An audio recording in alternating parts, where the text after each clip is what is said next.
Assalamualaikum dan salam sejahtera.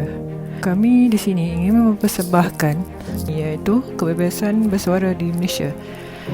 Okey, kami memilih situasi yang hangat diperkatakan iaitu anti vaksin yang sedang berlaku sekarang ini. Kami kaitkan dengan situasi ini dengan tajuk utama kami iaitu kebebasan bersuara di Malaysia. Apabila Malaysia menjadi semakin maju, maka adab dan tata susila semakin terhakis dari zaman dulu yang telah terbina. Pelbagai ideologi dan pola pemikiran semakin menular dan tersebar luas kini. Apabila dikaitkan dengan anti vaksin, pelbagai medium digunakan untuk menyebarkan fahaman masing-masing atau pendapat masing-masing yang boleh mengganggu ketenteraman dan kesejahteraan rakyat. Ini menjadikan pelbagai pendapat tersebar tanpa fakta dan pelbagai berita palsu, menjadikan sebahagian rakyat Malaysia percaya akan berita-berita tersebut. Assalamualaikum dan salam sejahtera. Saya akan menerangkan berkaitan dengan undang-undang dalam Perlembagaan Persekutuan. Hasil daripada tugasan yang diberikan ini, negara Malaysia merupakan salah satu negara yang memberi kebebasan untuk bersuara kepada setiap warga negaranya, tidak kira mereka berada dalam Malaysia maupun mereka berada di luar negara Malaysia. Namun, kebebasan bersuara itu bukanlah bermaksud boleh menghina atau menjatuhkan sistem keselamatan di dalam negara Malaysia terutamanya. Umum sedia maklum, di Malaysia sistem Perlembagaan Persekutuan merupakan satu titik untuk menjadikan undang-undang itu dapat dilaksanakan. Sebagai contoh, dalam kebebasan bersuara yang diberikan, setiap warga negara mestilah patuh dengan perkara 10-1-A dan perkara 10-2-A dalam Perlembagaan Persekutuan di dalam Malaysia. Perkara ini menerangkan yang mana boleh untuk kita bersuara, akan tetapi jangan sampai menjatuhkan keselamatan negara dan jangan sampai menghina sistem beraja di dalam Malaysia.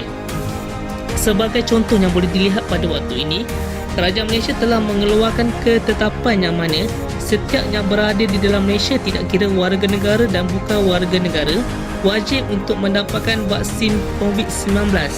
Namun ada segelintir di dalam kalangan kita mengeluarkan dan memberi pendapat yang boleh mendatangkan ketakutan dalam kalangan masyarakat, yang mana vaksin yang diberikan boleh memberi kesan negatif kepada diri mereka.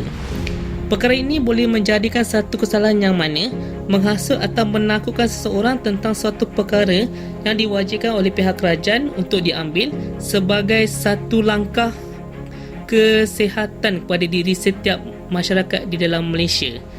Golongan anti-vaksin yang kerap menyebarkan berita palsu boleh didakwa di bawah Seksyen 233 Akta Komunikasi dan Multimedia 1998. Pensyarah undang-undang dari Universiti Islam Antarabangsa Malaysia UIAM, Dr. Zuraini Abdul Hamid berkata, sekiranya didapati bersalah, mereka boleh didenda RM50,000 atau penjara tidak melebihi setahun atau kedua-duanya sekali. Saya melihat isu ini harus dilihat dan disiasat dengan lebih terperinci.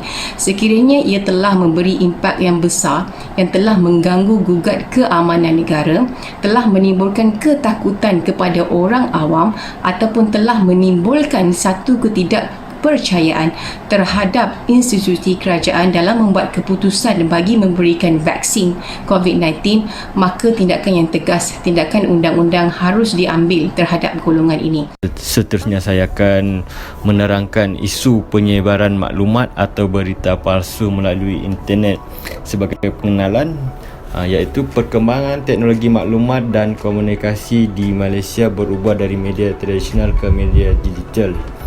Perkembangan komunikasi di Malaysia memberi pelbagai pilihan media kepada masyarakat seperti akhbar, majalah, telegram, filem, radio dan televisyen.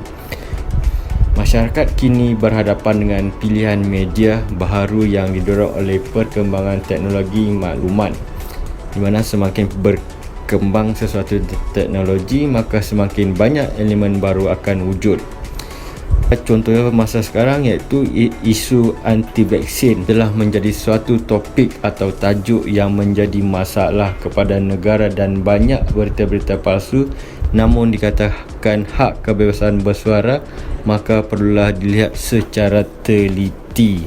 Contohnya seperti perbualan dalam mana-mana kumpulan aplikasi pesanan seperti WhatsApp, WeChat, Viber Telegram dan sebagainya adalah bersifat persendirian, iaitu apabila isu anti-vaksin menjadi suatu isu yang boleh menggugat ketenteraman masyarakat, maka siasatan hanya akan dijalankan jika terdapat aduan terhadap kandungan yang disebarkan dalam kumpulan tersebut.